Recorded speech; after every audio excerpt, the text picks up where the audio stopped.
Okay, before we get on to what's been happening in my Darlington save, let's get straight into the transfer tip for lower league clubs. So your lower league team, it's pre-season, and you need some players. You need some players in. You've either been promoted, and it's time to get some better quality players in, or it's just time to freshen things up. What do you do?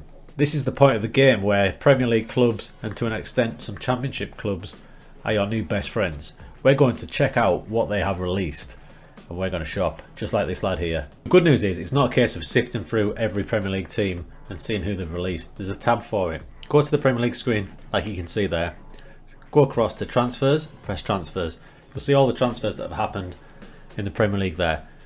Go again to a drop down there, and we go down to youth departures, and there, ladies and gents, is an absolute truckload of released Premier League talent deemed not good enough before the Premier League, but very much so good enough for lower league football. At that point, you've got two options. You can either go straight for the kill. If you like the look of the player, you can get in there, approach the sign, get him signed up if he likes the look of your club.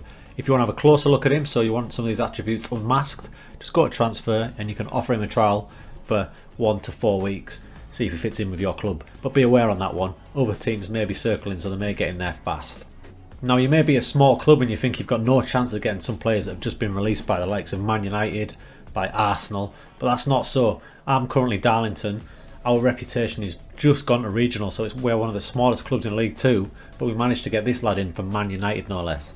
There he is, Charlie McCann. Now look at the state of those attributes. He is far too good for League 2 football, right? 15 passing, he's even penalty taking 16, technique of 14, he's got fitness of 16, flair of 15. I could go on. He's far too good for League 2, but alas, he signed for us. He signed for Darlington, reasonable wage as well. So the players are out there. Have a little look at the Premier League teams. Even to some Championship teams, there's going to be good standard there, especially for League 2.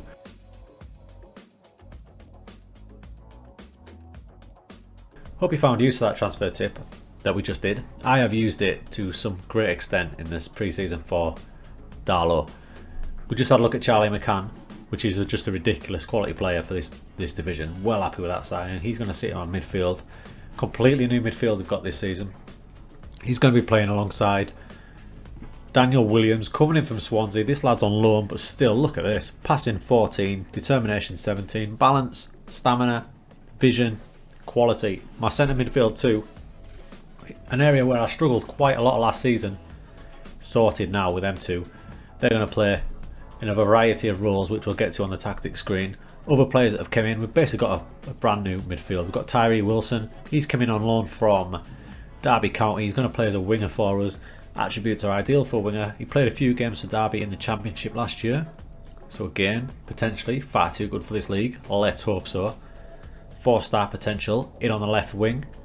In on the right wing, we've got Zelly Ishmael. In on a free transfer from Rochdale. Everything I need in the winger. He's got a backup player as well, because I'm not 100% on Zelly. It's the one area of the pitch have I got it right? He's a right side of midfield, but we'll see.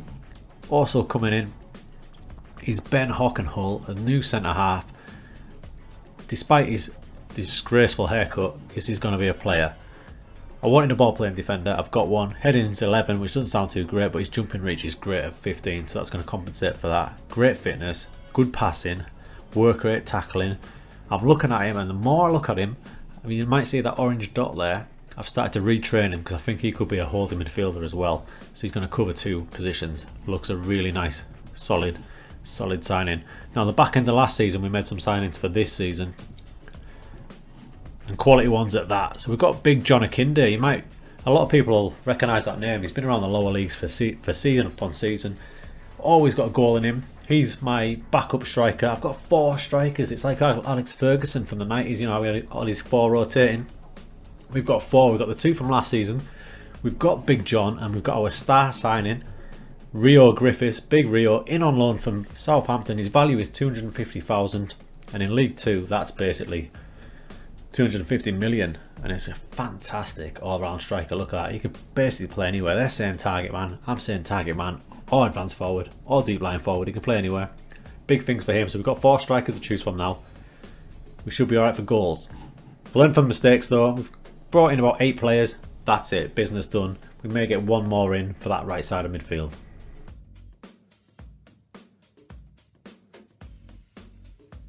Now at the end of the last episode I did toy with the idea of abandoning the 4-4-2 for League 2 because 2 strikers might be a bit too much at the higher level, but we're going for it. We're going to go 4-4-2, which is what we did the whole of last season with a lie cheat and steal tactic.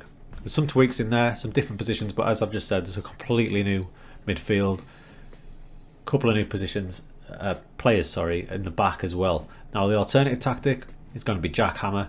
It looks a bit more defensive. It's a counter-attacking system where our 2 centre midfield lads drop a bit deeper and the whole team drops a bit deeper and we try and play on the break.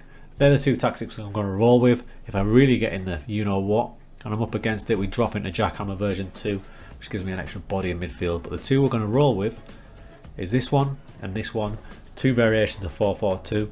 We're going to give them up to 15 to 20 games. If it's not working, we may then swallow our pride and adopt a 1 striker system.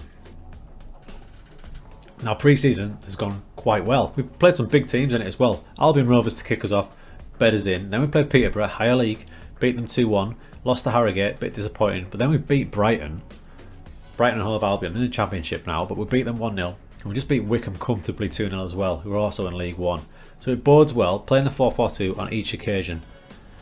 A couple of occasions we played the more negative tactic just to see if it worked. Didn't work against Harrogate. Went back to the original 4-4-2, a bit more attacking, and it's done the business. So we've got a game against Carlisle coming up. I'm not going to play that on camera. We're going to save that for the next episode. This is more of a wrap up on how pre-season's gone and how we've prepped for the league campaign. The final big news is the club is finally, see that up here? Professional. We're a professional team now, which is going to help massively. The other big news, Blackwell Meadows. There it is in all its glory.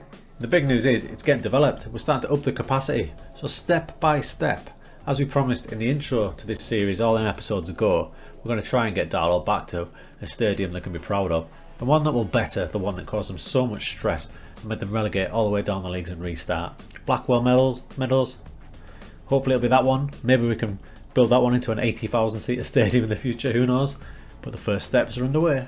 So I'll leave you there for that episode on that glorious screen of training with our full-time training programme. We've got it varied, we've got defence worked on, we've got set players worked on, it's full-time. The players aren't going to know what's hit them.